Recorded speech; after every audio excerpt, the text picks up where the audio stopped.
Nunca imaginé que el día en que me echaran de mi propia casa sería el mismo día en que descubrirían quién era realmente. Mi nombre es Sofía, tengo 23 años, y esta es la historia de cómo la verdad puede ser más devastadora que cualquier mentira.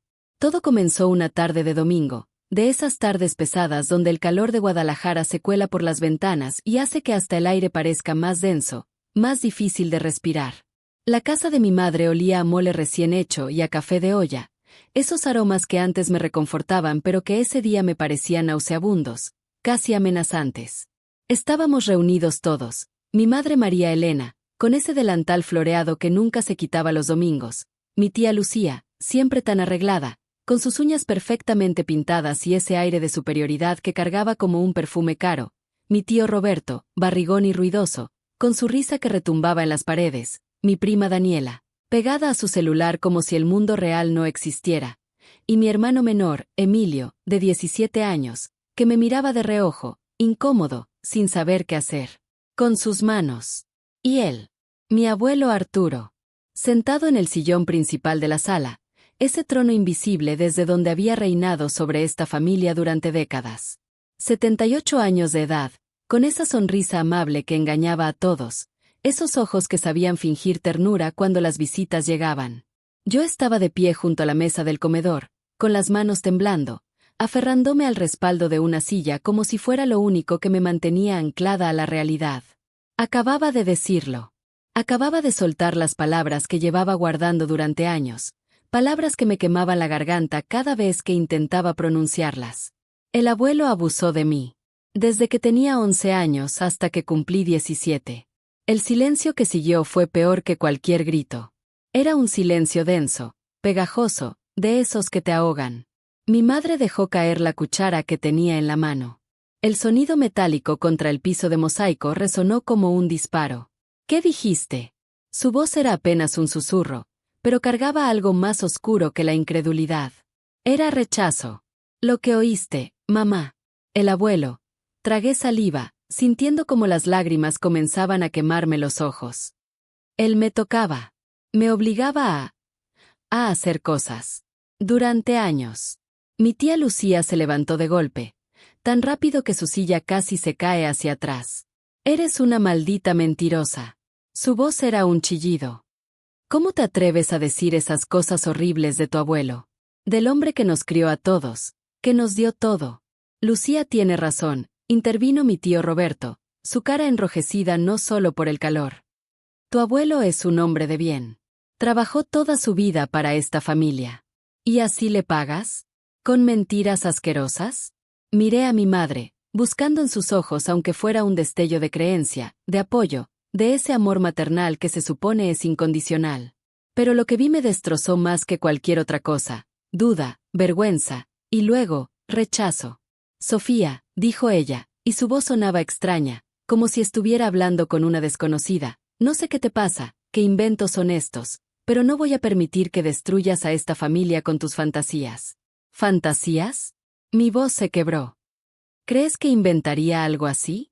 ¿Sabes lo que cuesta decir esto?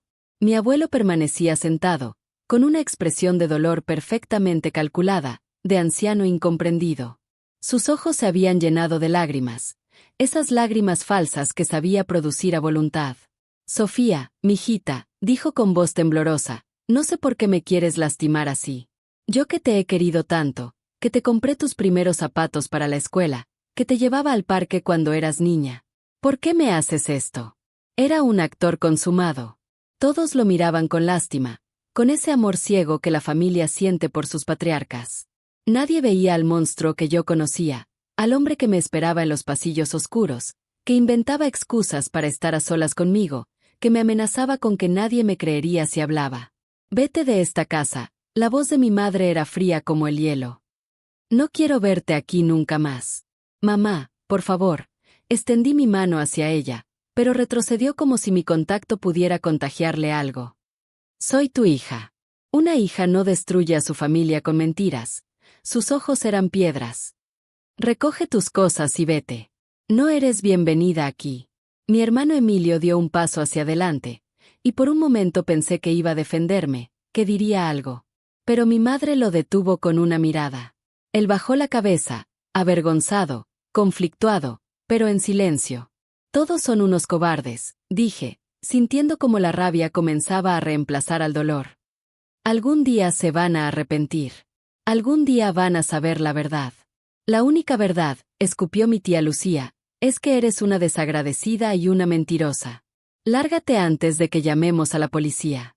Subí a mi habitación, esa habitación donde había pasado tantas noches sin dormir, llorando en silencio, preguntándome qué había hecho mal para merecer ese infierno.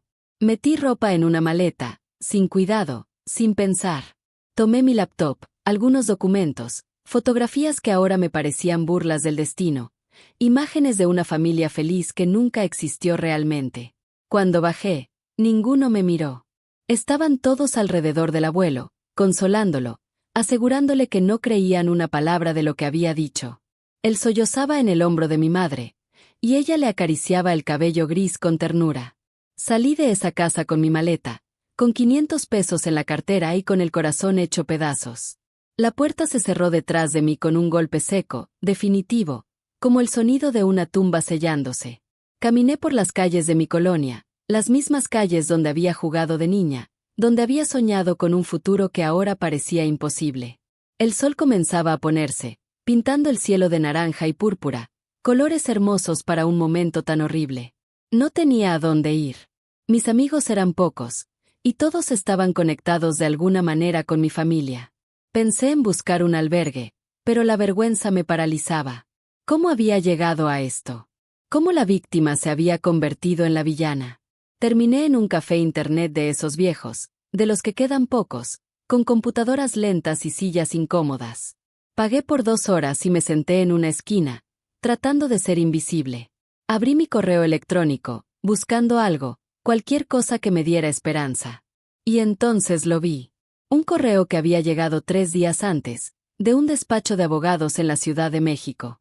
Lo había ignorado, pensando que era spam, uno de esos fraudes nigerianos que prometen fortunas inexistentes. El asunto decía, asunto urgente, herencia de la señora Mercedes Castellanos VDA. De Ochoa. Mercedes Castellanos.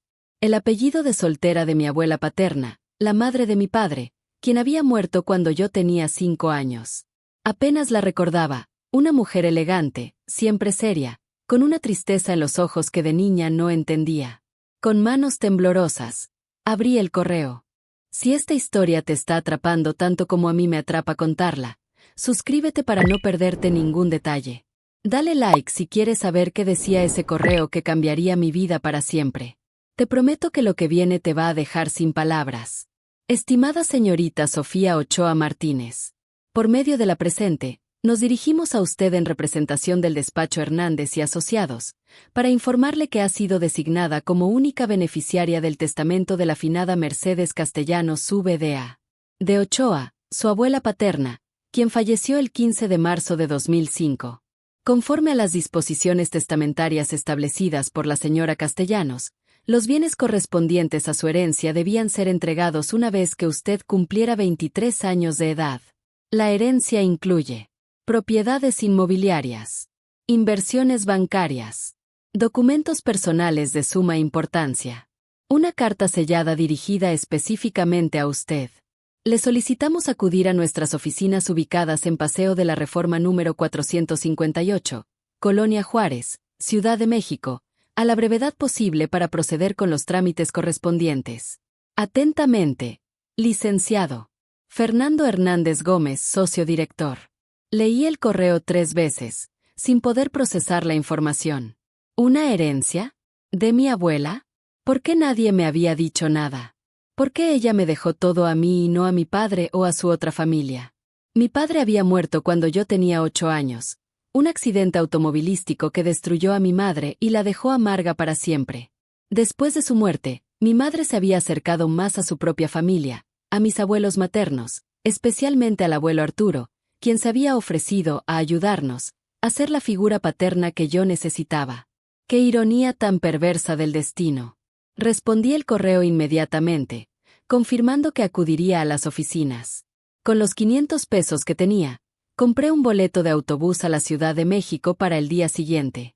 Pasé esa noche en la sala de espera de la terminal, abrazada a mi maleta, sin dormir, con miedo de que alguien me robara o me hiciera daño. Al día siguiente, después de 5 horas de viaje, llegué a la ciudad más grande y caótica que había visto. Las calles de México City eran un monstruo de concreto, ruido y gente por todas partes. Me sentía perdida, insignificante, pero también extrañamente esperanzada. Encontré la dirección en Reforma. El edificio era impresionante, todo vidrio y acero, con un lobby de mármol que me hizo sentir completamente fuera de lugar con mi ropa arrugada y mi maleta desgastada. La recepcionista me miró con una mezcla de curiosidad y lástima, pero cuando mencioné el nombre del licenciado Hernández, su actitud cambió completamente. Ah, sí, la están esperando. Piso 12, por favor. El elevador era de esos elegantes con espejos, y al verme reflejada me di cuenta de lo terrible que me veía. Ojeras profundas, cabello sin peinar, labios partidos. Parecía lo que era, una mujer quebrada, echada de su casa, sin futuro aparente. La oficina del licenciado Hernández era espaciosa, con ventanales que daban vista a toda la ciudad. Él era un hombre de unos 60 años, con canas distinguidas y un traje que probablemente costaba más que todos mis muebles juntos. Señorita Ochoa, me saludó con una sonrisa amable, invitándome a sentarme. Me da gusto que haya podido venir. Sé que esto debe ser inesperado. No tiene idea, murmuré. Él abrió una carpeta gruesa, llena de documentos oficiales, escrituras, papeles con sellos y firmas. Su abuela, la señora Mercedes, fue una mujer extraordinaria, comenzó a explicar. Ella vino a este despacho en el año 2000, 5 años antes de su fallecimiento, para establecer este testamento. Fue muy clara en sus instrucciones. Todo debía ser entregado a usted, y solo a usted, cuando cumpliera 23 años. ¿Pero por qué? Ni siquiera la conocía bien. Murió cuando yo era muy pequeña. El licenciado me miró con una expresión difícil de descifrar. Ella conocía a la familia mejor de lo que pensaban. Y tenía sus razones, razones que pronto entenderá. Durante la siguiente hora, me explicó los detalles de la herencia. Mi abuela había sido, aparentemente, una mujer de recursos considerables. Había heredado propiedades de su propia familia, había invertido inteligentemente, y había acumulado una fortuna que yo nunca imaginé. 3 casas en diferentes ciudades. Cuentas bancarias con casi 20 millones de pesos. Acciones en empresas importantes. Joyas antiguas valuadas en millones. Yo estaba en shock, sin poder hablar, sin poder procesar que 24 horas antes estaba siendo echada de mi casa con 500 pesos, y ahora un abogado me decía que era millonaria. Hay algo más, dijo el licenciado, sacando un sobre amarillento, sellado con lacre rojo. Su abuela dejó esto para usted. Instruyó que debía leerlo a solas, cuando estuviera lista. Tomé el sobre con manos temblorosas. Mi nombre estaba escrito en una caligrafía elegante, antigua, para mi nieta Sofía, cuando tengas la edad suficiente para entender. ¿Puedo leerlo ahora? Por supuesto. Hay una sala de conferencias vacía en el pasillo. Tómese todo el tiempo que necesite. Me llevó a una habitación pequeña, con una mesa de madera y una ventana que daba a un patio interno. Cerró la puerta, dejándome sola con ese sobre que parecía contener más que papel. Con cuidado, rompí el sello. Dentro había varias páginas escritas a mano, con esa misma caligrafía perfecta. Y comencé a leer. Mi querida Sofía, si estás leyendo esto, significa que has cumplido 23 años y que, espero, ya eres una mujer fuerte. Perdóname por no poder estar ahí para verte crecer, para protegerte de lo que sé que has sufrido. Sí, lo sé. Lo he sabido siempre. Sofía, necesito contarte algo que nadie más en la familia sabe, algo que guardé en secreto durante toda mi vida, cargando con la vergüenza y el dolor como si fueran mi cruz personal. Cuando yo tenía tu edad, vivía con mi familia en Morelia. Éramos una familia acomodada. Mi padre era dueño de varias haciendas.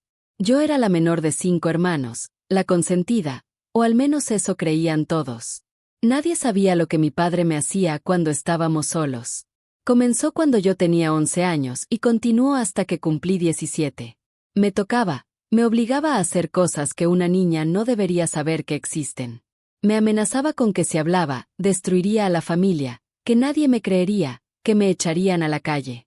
¿Te suena familiar, ¿Mi niña? Yo quise decirlo. Una vez, reuní todo mi valor y se lo dije a mi madre. Ella me abofeteó, me llamó mentirosa, me encerró en mi habitación por una semana sin comer más que pan y agua, como castigo por inventar historias tan sucias sobre un padre tan bueno. Nunca volví a hablar del tema.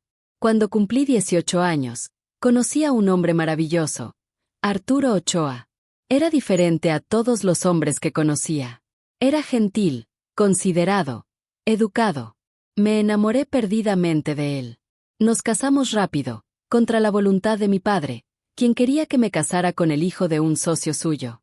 Pero Arturo insistió, luchó por mí, y finalmente nos fugamos. Los primeros años fueron felices. Tuvimos a tu padre, Jorge, y todo parecía perfecto. Pero el tiempo, mi querida Sofía, tiene una manera cruel de revelar la verdadera naturaleza de las personas. Arturo comenzó a cambiar. Pequeñas cosas al principio, comentarios sobre mi ropa, críticas sobre mi forma de cocinar, celos irracionales. Luego vinieron los gritos, los insultos.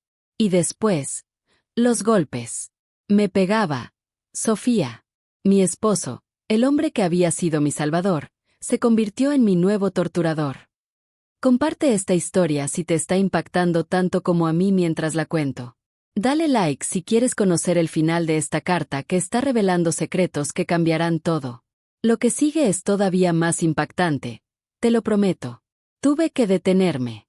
Las lágrimas caían sobre el papel, manchando las palabras. Mi abuela había sufrido lo mismo que yo. Y su esposo, el hombre que la había golpeado. No podía ser. El nombre era común. Tenía que ser una coincidencia. Pero algo en mi interior, una horrible certeza, me decía que no lo era. Continué leyendo, con las manos temblando tanto que apenas podía sostener el papel. Soporté el abuso durante años.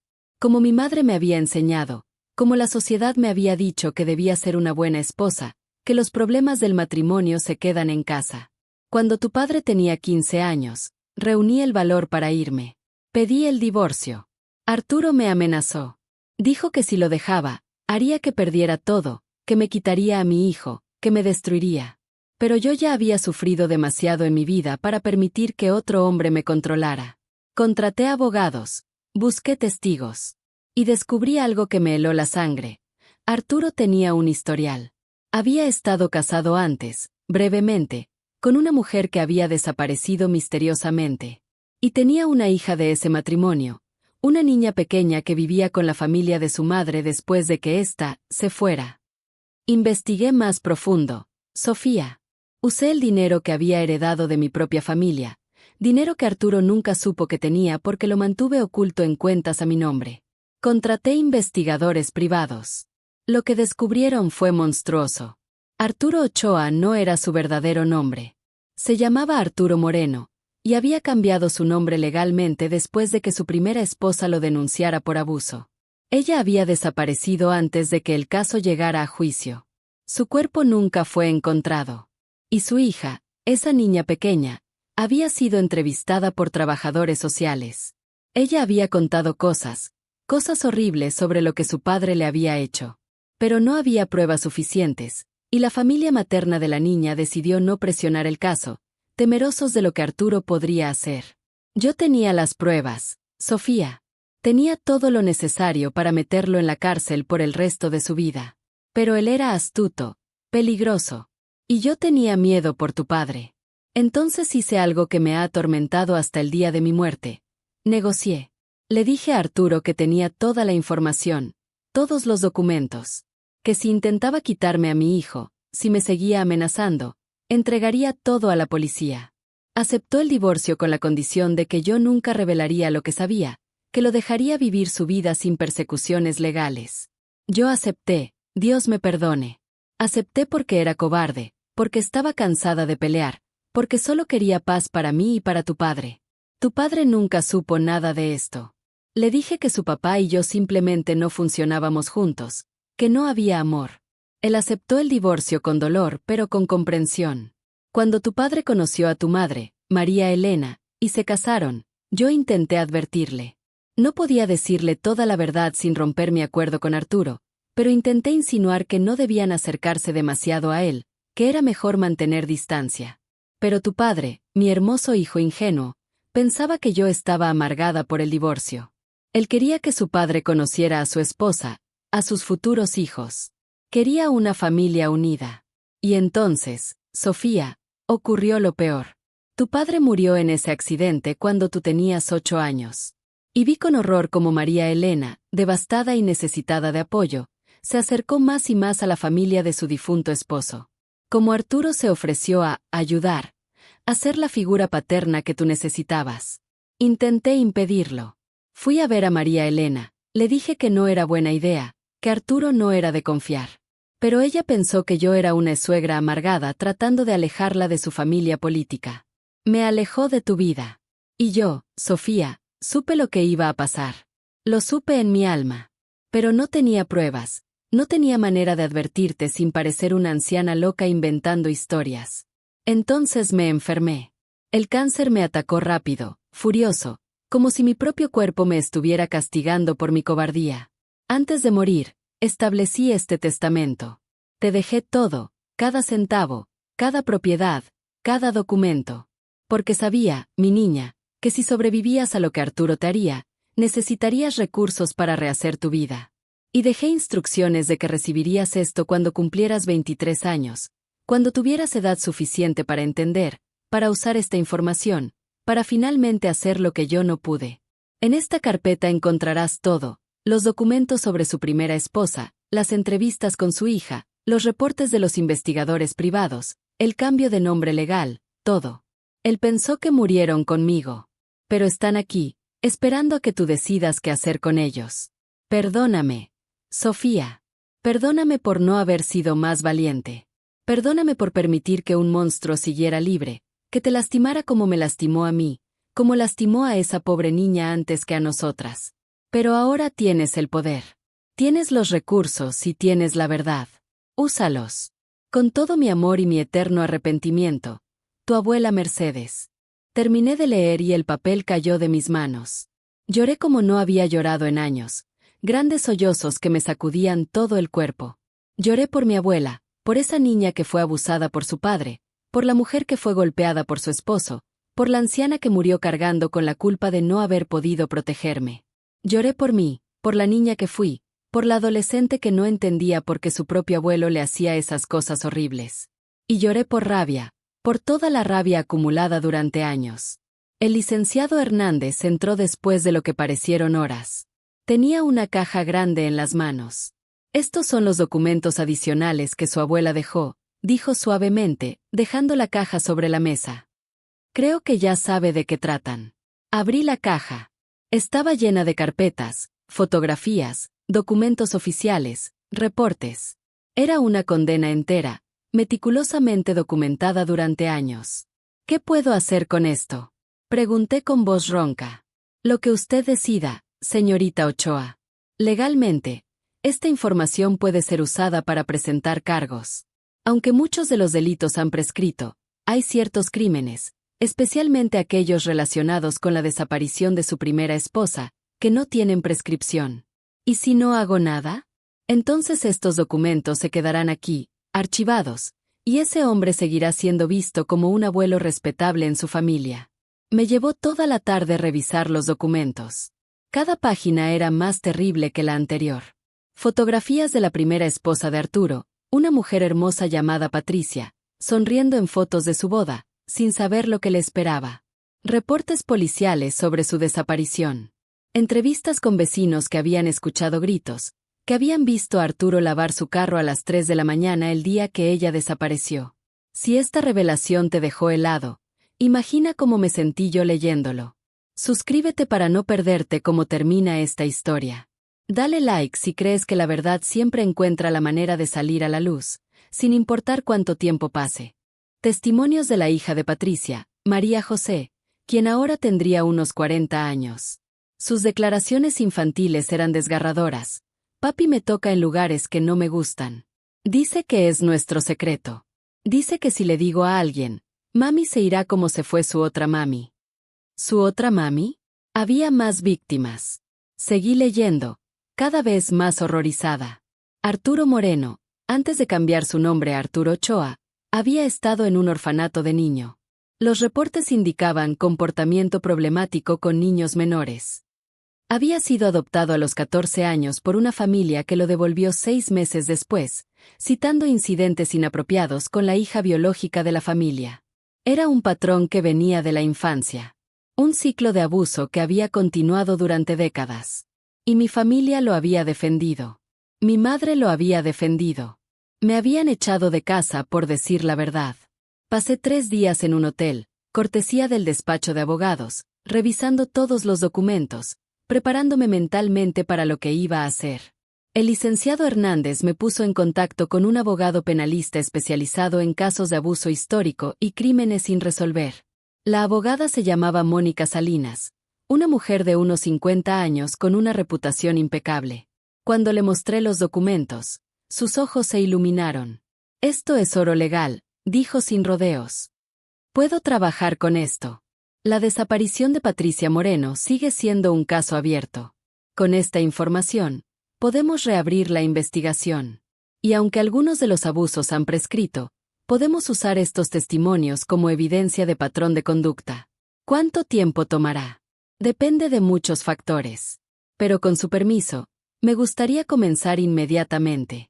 Necesitaremos su testimonio, por supuesto. Asentí. Por primera vez en días, sentía algo parecido a la esperanza. No, no era esperanza. Era determinación. Hay algo más que quiero hacer primero, dije. 2 semanas después, había arreglado todo. Había firmado los papeles de la herencia, había abierto cuentas bancarias, había consultado con múltiples abogados. Y había planeado mi regreso a Guadalajara. Llegué un sábado por la tarde, en un auto rentado elegante. Ya no era la chica quebrada con una maleta desgastada. Llevaba un traje sastre negro, zapatos caros, y la confianza que viene de saber que tienes la verdad de tu lado. Toqué la puerta de la casa de mi madre. Emilio abrió, y su cara se transformó en una mezcla de sorpresa y alivio. «Sofía», susurró. Pensé que no. «¿Estás bien?» «Mejor que nunca, hermanito». «¿Están todos aquí?»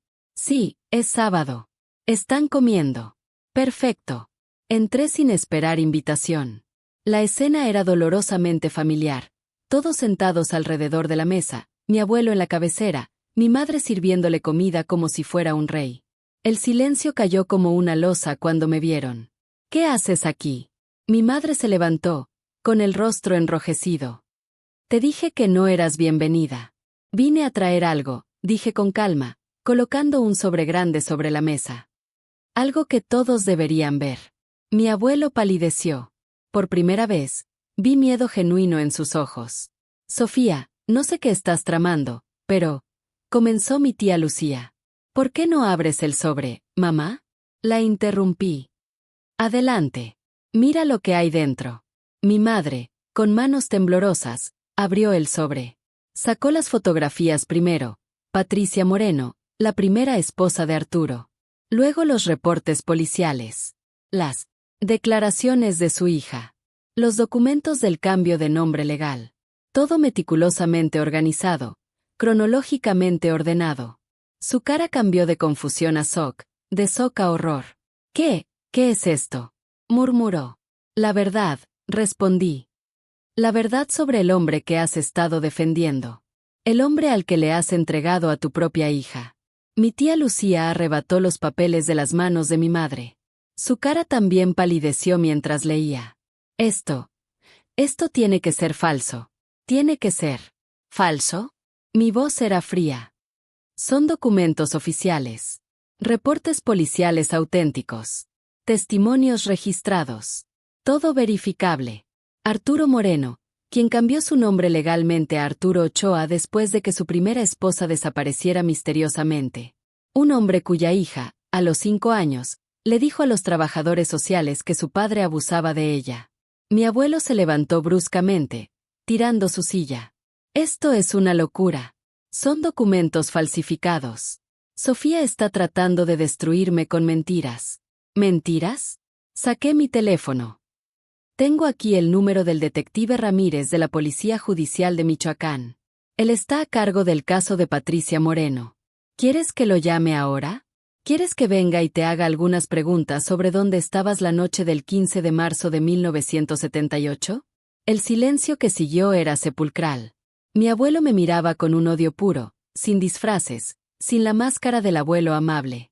Era el monstruo que yo había conocido, el que salía cuando estábamos solos.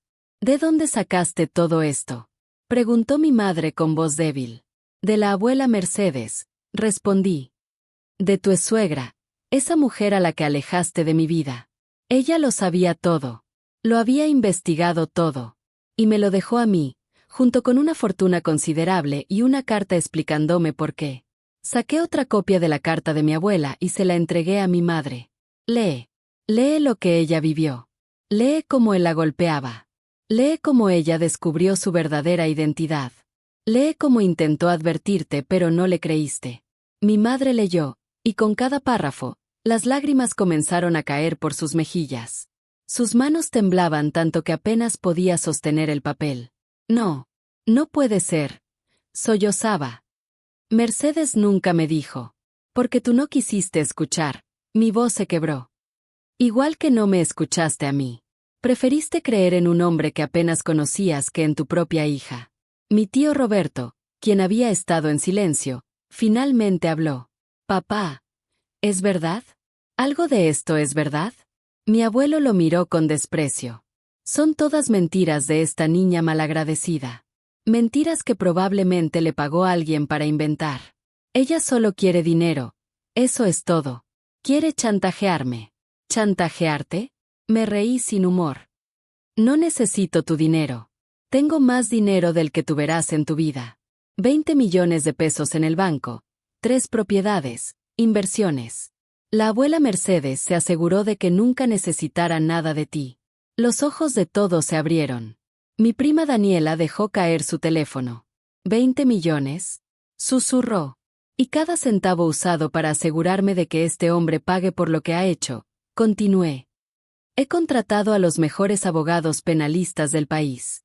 He entregado toda esta evidencia a las autoridades correspondientes. Hay una investigación en curso. Y muy pronto, la policía vendrá a hacer preguntas. Mi abuelo dio un paso hacia mí, amenazante, pero mi tío Roberto lo detuvo. No te acerques a ella, dijo Roberto con voz temblorosa pero firme. Si algo de esto es verdad. Todo es verdad, grité. Y ustedes eligieron a este monstruo sobre mí. Su propia sangre. Me echaron a la calle por decir la verdad. Mi hermano Emilio, quien había estado de pie junto a la puerta, comenzó a llorar. Yo te creí, Sophie. Desde el principio te creí. Pero tenía miedo. Tenía miedo de hablar, de que me echaran también. Perdóname. Perdóname por ser un cobarde. Me acerqué a él y lo abracé. Era lo único puro en esa habitación llena de culpa y secretos. No tienes que disculparte. Era solo un niño atrapado en una situación imposible. Mi madre seguía leyendo la carta, una y otra vez, como si quisiera encontrar algo que dijera que todo era mentira. Pero no había nada. Solo verdad cruda y dolorosa. Mercedes. Mercedes trató de advertirme, murmuró. Me dijo que no dejara que Arturo se acercara a ti. Me dijo que había algo malo en él. Pero yo pensé que era solo amargura por el divorcio. Oh, Dios mío. ¿Qué he hecho? Elegiste mal, dije simplemente. Elegiste proteger a un abusador sobre proteger a tu hija. Se derrumbó en su silla, sollozando descontroladamente. Mi tía Lucía también lloraba, aunque sus lágrimas parecían más de rabia que de tristeza. Nos mentiste, le dijo a mi abuelo con voz quebrada. Durante todos estos años, nos hiciste creer que eras. Soy su padre, rugió él. Soy el patriarca de esta familia. Y no voy a permitir que esta niña destruya todo lo que he construido con sus acusaciones. Lo que construiste fue una mentira, intervino mi tío Roberto, quien ahora sostenía algunos de los documentos. Estos son reales, papá. Esto no se puede falsificar. Cambios de nombre legal. Casos policiales abiertos. La hija de Patricia Moreno, dije. María José. La encontré. Vive ahora en Querétaro. Es terapeuta especializada en trauma infantil. Ha estado esperando 30 años por esto. Está dispuesta a testificar. Y no será solo mi palabra contra la tuya, abuelo. Seremos dos. Y apuesto a que hay más. Apuesto a que si investigamos lo suficiente, encontraremos más víctimas que tuvieron demasiado miedo de hablar. Por primera vez, vi cómo la máscara se caía completamente. Mi abuelo, ese hombre que había reinado sobre esta familia con mano de hierro, se derrumbó. Se sentó pesadamente en su silla, de repente viéndose de sus 78 años. Nadie me va a creer, dijo con voz apagada. Soy un anciano respetable. Tengo amigos. Tengo influencia. Tenías. Lo corregí. Porque cuando esto salga a la luz, y saldrá, todos esos amigos desaparecerán. Nadie quiere estar asociado con un pedófilo, con un posible asesino. Mi madre levantó la cabeza bruscamente. ¿Asesino? Patricia Moreno nunca apareció, expliqué. Desapareció después de una pelea con él. Vecinos lo vieron lavando su carro en plena madrugada. Vendió su casa 2 semanas después y se mudó a otro estado, cambiando su nombre. ¿Te parece el comportamiento de un hombre inocente? El silencio era ensordecedor. Podía ver cómo las mentes de todos procesaban la información, cómo las memorias se reorganizaban con esta nueva verdad. Pequeños detalles que antes parecían inocentes ahora cobraban un significado siniestro. Mi tía Lucía se levantó súbitamente. Necesito salir de aquí. No puedo. Se fue corriendo hacia el baño, y el sonido de sus arcadas llegó hasta la sala. Mi prima Daniela me miraba con ojos enormes, asustados. ¿Él también te? No podía terminar la pregunta. Sí, respondí simplemente. Ella palideció aún más. Cuando yo era pequeña, él siempre quería que me sentara en sus piernas. Siempre me tocaba el cabello, me abrazaba por mucho tiempo. Yo pensaba que era solo un abuelo cariñoso, pero su voz se quebró. Me hacía sentir incómoda. Siempre me hacía sentir incómoda. ¿Te hizo algo más? Pregunté suavemente. Ella negó con la cabeza rápidamente, pero sus ojos decían que no estaba segura, que había recuerdos borrosos que prefería no examinar demasiado. Mi madre finalmente habló, con una voz que apenas reconocí. Sonaba rota, destruida. Sofía, no hay palabras. No hay manera de que pueda disculparme por esto. Te fallé de la peor manera posible. Y Mercedes. Dios, Mercedes intentó protegerte y yo no le hice caso. Estaba tan enojada con ella por el divorcio. Pensaba que solo quería separarme de la familia de Jorge. No quiero tus disculpas ahora, dije con firmeza. Es demasiado tarde para eso. Lo que quiero es que enfrentes la verdad. Que aceptes que elegiste proteger a un monstruo y que eso tiene consecuencias. Mi tío Roberto se acercó a mi abuelo. Tienes que irte de esta casa. Ahora. Mi abuelo lo miró con incredulidad. ¿Me estás echando? ¿A mí? ¿A tu propio padre? Si algo de esto es verdad, y creo que lo es, no eres bienvenido aquí. No voy a permitir que estés cerca de mi hija. Lucía. Mi abuelo miró hacia donde había ido mi tía. Lucía, dile a tu esposo que está cometiendo un error. Pero mi tía salió del baño con la cara manchada de rímel, temblando. No, dijo simplemente. No puedo defenderte. No después de esto. Era como ver un imperio caer. El patriarca todopoderoso, reducido a un anciano asustado que nadie quería defender. ¿Puedes creer cómo está dándose vuelta todo? Dale like si sientes que esta justicia, aunque tardía, era necesaria. Comparte si conoces a alguien que necesite escuchar que las víctimas sí pueden encontrar su voz. Suscríbete porque el final te va a dejar pensando durante días. Mi abuelo me miró con puro veneno en los ojos. Esto no ha terminado. Tengo abogados también. Y te voy a demandar por difamación, por calumnia. Adelante, dije tranquilamente. Todos esos documentos son verificables. Cada uno. Y cuando lo hagas, cuando esto llegue a los tribunales, se volverá público. Tu nombre, tu foto, todo estará en las noticias. Anciano respetable desenmascarado como abusador serial y posible asesino, ¿realmente quieres esa atención? Sus manos temblaban.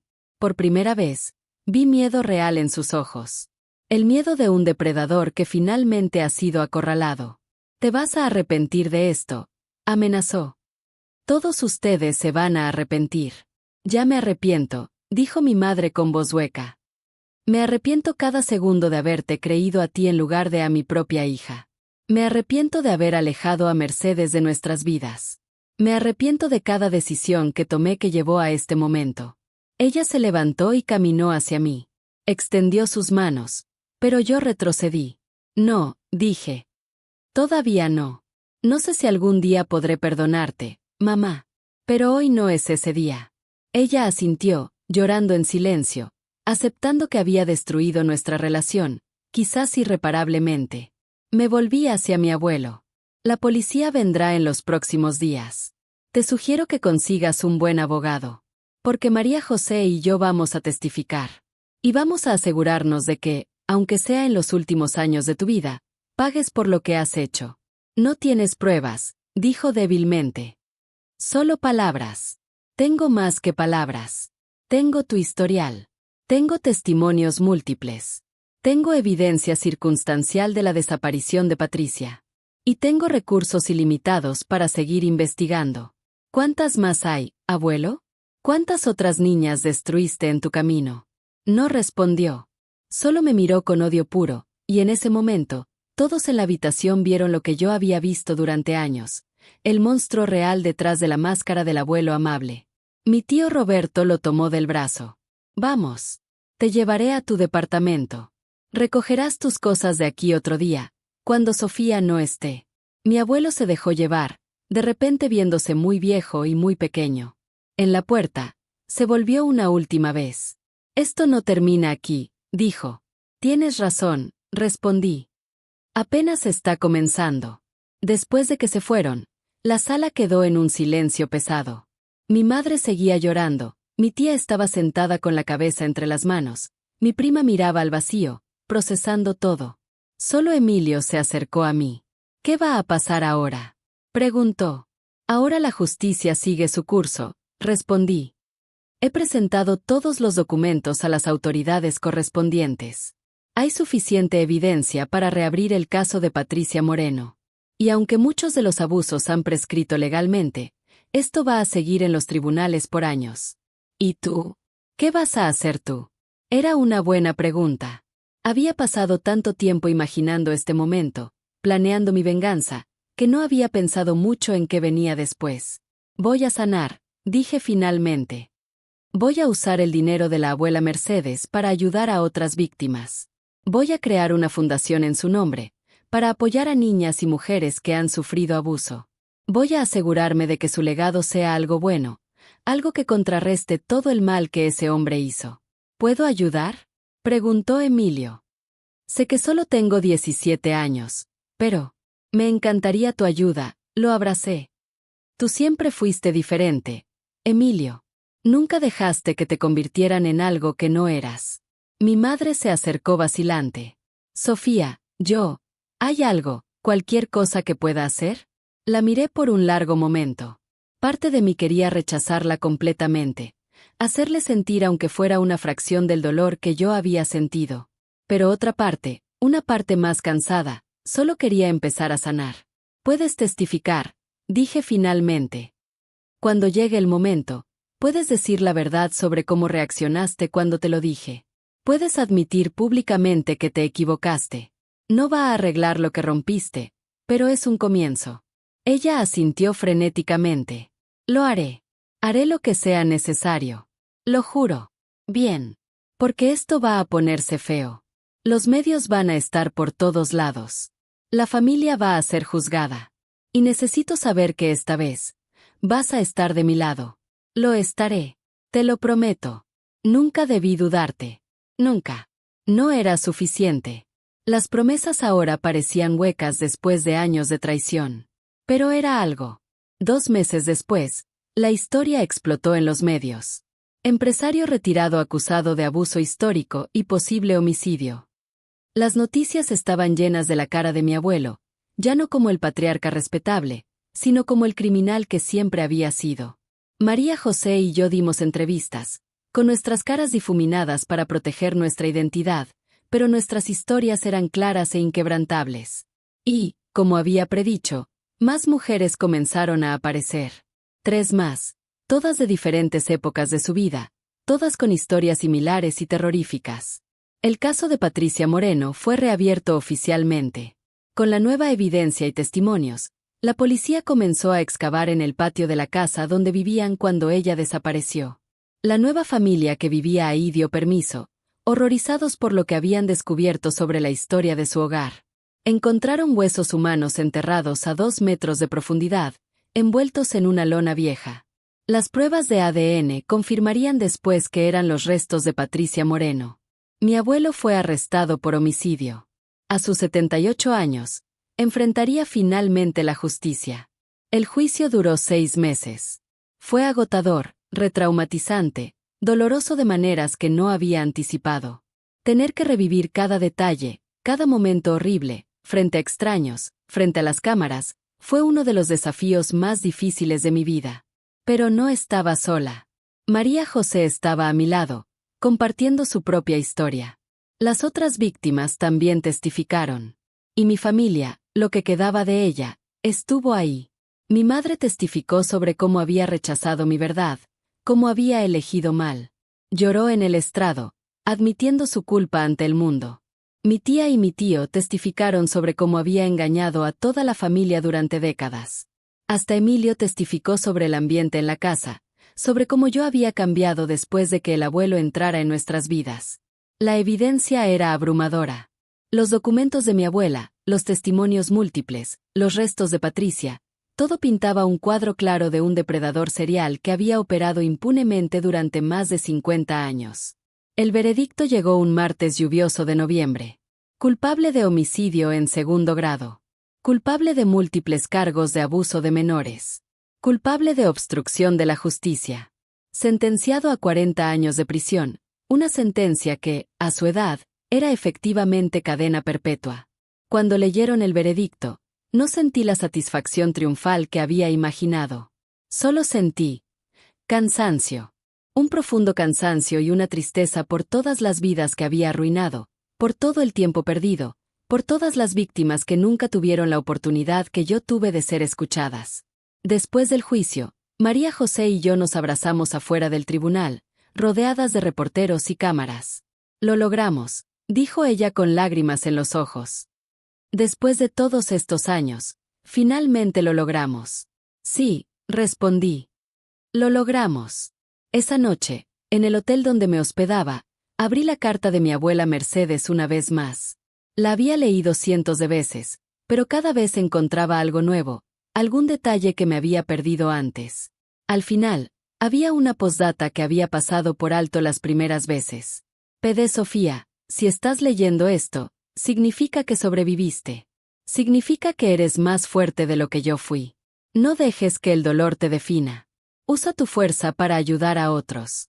Convierte tu historia de víctima en una historia de sobreviviente, y luego en una historia de guerrera.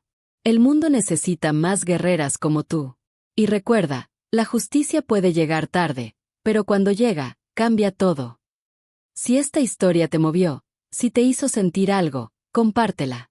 Hay millones de víctimas que siguen en silencio, que necesitan saber que no están solas. Dale like si crees en el poder de la verdad. Suscríbete porque hay más historias que necesitan ser contadas, más verdades que necesitan luz. 3 años después del juicio, la Fundación Mercedes Castellanos estaba operando en 5 estados de México. Ofrecíamos apoyo legal gratuito a víctimas de abuso, terapia psicológica, recursos para reconstruir sus vidas, y un espacio seguro donde sus historias fueran creídas. Había usado casi la mitad de mi herencia en establecer la fundación, y cada centavo había valido la pena. Habíamos ayudado a más de 200 mujeres y niñas a escapar de situaciones de abuso, a presentar cargos, a encontrar justicia. María José era la directora de programas de trauma. Su experiencia como terapeuta, combinada con su propia historia de supervivencia, la hacía perfecta para el puesto. Las víctimas respondían a ella de una manera especial, porque sabían que ella entendía realmente por lo que estaban pasando. Mi relación con mi madre había mejorado, lentamente. Nunca sería lo que fue. Esa inocencia se había perdido para siempre. Pero habíamos comenzado terapia familiar, y estábamos trabajando en reconstruir algo nuevo, algo basado en honestidad y responsabilidad en lugar de ciega lealtad familiar. Emilio estaba en la universidad, estudiando trabajo social, con planes de unirse a la fundación después de graduarse. Mi prima Daniela también había comenzado terapia, procesando sus propias experiencias incómodas con el abuelo, descubriendo recuerdos que había suprimido. Mi tía Lucía y mi tío Roberto se habían divorciado. El peso de haber defendido a mi abuelo, de haber sido engañados tan completamente, había sido demasiado para su matrimonio. Pero ambos estaban activos en la fundación, trabajando como voluntarios, tratando de hacer algo bueno del horror que había sido su familia. Y mi abuelo, Arturo Moreno Ochoa, estaba en prisión, donde probablemente moriría. Los otros prisioneros no eran amables con los abusadores de niños. Había sido atacado 2 veces en el primer año, dejándolo con una cojera permanente y parcialmente sordo de un oído. No sentía alegría por su sufrimiento, pero tampoco sentía lástima. Sentía nada. Él ya no tenía poder sobre mí, sobre mi vida, sobre mis emociones. Una tarde, recibí una carta de él. La leí una vez y la quemé. Decía que lo sentía, que había sido un error, que estaba enfermo y necesitaba ayuda. Decía que me perdonaba por haberlo metido en prisión, que esperaba que algún día yo pudiera perdonarlo a él. Era basura. Hasta el final, era incapaz de aceptar responsabilidad real, de admitir la magnitud de su maldad. Su disculpa estaba llena de excusas y autovictimización. No respondí. No merecía mi respuesta, mi tiempo, mi energía. En su lugar, escribí otra carta, para una niña de 11 años que acababa de llegar a la fundación, con la mirada asustada y rota que yo reconocía también. Le escribí sobre la abuela Mercedes, sobre cómo había guardado la verdad por décadas pero nunca la había olvidado. Le escribí sobre mi propia historia, sobre cómo había sido echada de mi casa por decir la verdad. Le escribí sobre el juicio, sobre la justicia, sobre cómo el camino sería difícil pero valía la pena. Y le escribí la verdad más importante de todas. No estás sola. Nunca estuviste sola. Y tu historia merece ser escuchada, tu dolor merece ser reconocido, tu vida merece ser vivida en tus propios términos. Los monstruos pueden esconderse durante años, décadas incluso, pero la verdad tiene una manera de salir a la luz, especialmente cuando hay guerreras dispuestas a pelear por ella. Tú eres una guerrera, solo que aún no lo sabes. Hoy, 5 años después de ese día horrible cuando me echaron de mi casa, me paré frente a un auditorio lleno de trabajadores sociales, terapeutas y activistas. Era una conferencia sobre trauma infantil y justicia restaurativa.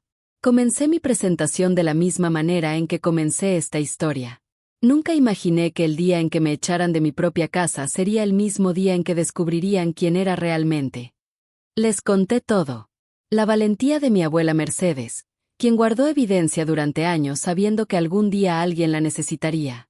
El dolor de no ser creída por mi propia familia. La revelación de la herencia y los documentos. El juicio. La fundación. Y al final, les dije algo que había aprendido en estos años de sanación y trabajo. La justicia no siempre llega de la manera que esperamos, y casi nunca llega tan rápido como queremos. Pero cuando llega, cuando la verdad finalmente sale a la luz, cambia todo. No solo para la víctima, sino para todos los que la rodean. Mi familia perdió a su patriarca, pero ganó algo más valioso, la verdad. Y en esa verdad, aunque dolorosa, encontraron la oportunidad de empezar de nuevo, de construir algo mejor. Yo perdí mi inocencia hace muchos años, en manos de un hombre que se suponía debía protegerme. Pero en la búsqueda de justicia, encontré algo que él nunca pudo quitarme, mi voz. Y esa voz, multiplicada por las voces de María José, de las otras sobrevivientes, de mi abuela Mercedes desde más allá de la tumba, fue suficientemente fuerte para derribar décadas de secretos y mentiras. Así que a todas las víctimas que están escuchando, tu voz importa, tu historia importa.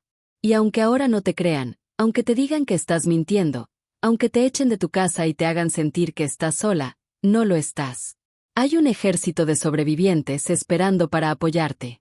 Hay recursos, hay fundaciones, hay gente que sí te va a creer. Y recuerda, los secretos pierden su poder cuando los sacas a la luz. Los monstruos parecen más pequeños cuando todo el mundo puede verlos. La ovación que siguió fue ensordecedora. Pero más importante que el aplauso fueron las mujeres que se acercaron después, con lágrimas en los ojos, compartiendo sus propias historias, preguntando cómo podían ayudar, cómo podían ser parte de la solución. Esa noche, sola en mi departamento, uno de los que mi abuela me había dejado, irónicamente, pensé en cómo había llegado hasta aquí. Del suelo de una terminal de autobuses, con 500 pesos y un corazón roto, a esto, una vida con propósito, con significado, con impacto. Mi teléfono sonó. Era un mensaje de mi madre. Vi tu conferencia en línea. Estoy tan orgullosa de ti, mi niña. Sé que no tengo derecho a decirlo. Sé que fallé cuando más me necesitabas. Pero quiero que sepas que cada día trabajo para ser la madre que merecías desde el principio. Te amo, Sofía. Siempre te he amado, incluso cuando no supe demostrarlo. No respondí inmediatamente. Dejé que el mensaje se quedara ahí, procesándolo. El perdón no es algo que sucede de la noche a la mañana. Es un proceso, largo y doloroso. Pero por primera vez en años, sentí que quizás, eventualmente, podríamos llegar ahí. Al día siguiente, recibí una llamada del abogado de mi abuelo. Arturo Moreno Ochoa había muerto durante la noche. Un paro cardíaco, dijeron. Tenía 83 años. Esperé sentir algo. Alegría, tristeza, alivio, ira. Pero solo sentí ese mismo vacío, esa misma indiferencia. Su muerte no cambiaba lo que había hecho. No borraba el dolor que había causado. No devolvía a Patricia Moreno a la vida, ni le devolvía la inocencia a ninguna de sus víctimas. Era simplemente el final de un capítulo, no la conclusión de la historia. Porque la historia real no era sobre él. Nunca lo fue. Era sobre nosotras. Las sobrevivientes. Las que encontramos nuestra voz y nos negamos a ser silenciadas.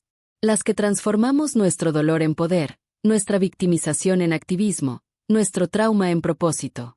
Era sobre la abuela Mercedes, quien aunque no pudo salvarse a sí misma, se aseguró de que yo tuviera las herramientas para salvarme. Era sobre María José, quien esperó 30 años para ser escuchada y finalmente encontró justicia. Era sobre todas las mujeres y niñas que la Fundación había ayudado, que seguiríamos ayudando. Y era sobre algo más grande que todos nosotros, la verdad inquebrantable de que el abuso prospera en el silencio, pero muere en la luz. Esta es la historia que necesitaba contarte. Compártela con alguien que necesite saber que no está solo, que hay esperanza incluso en las situaciones más oscuras. Dale like si crees que las historias de sobrevivientes necesitan ser contadas. Suscríbete porque hay más verdades que necesitan luz, más voces que necesitan ser amplificadas.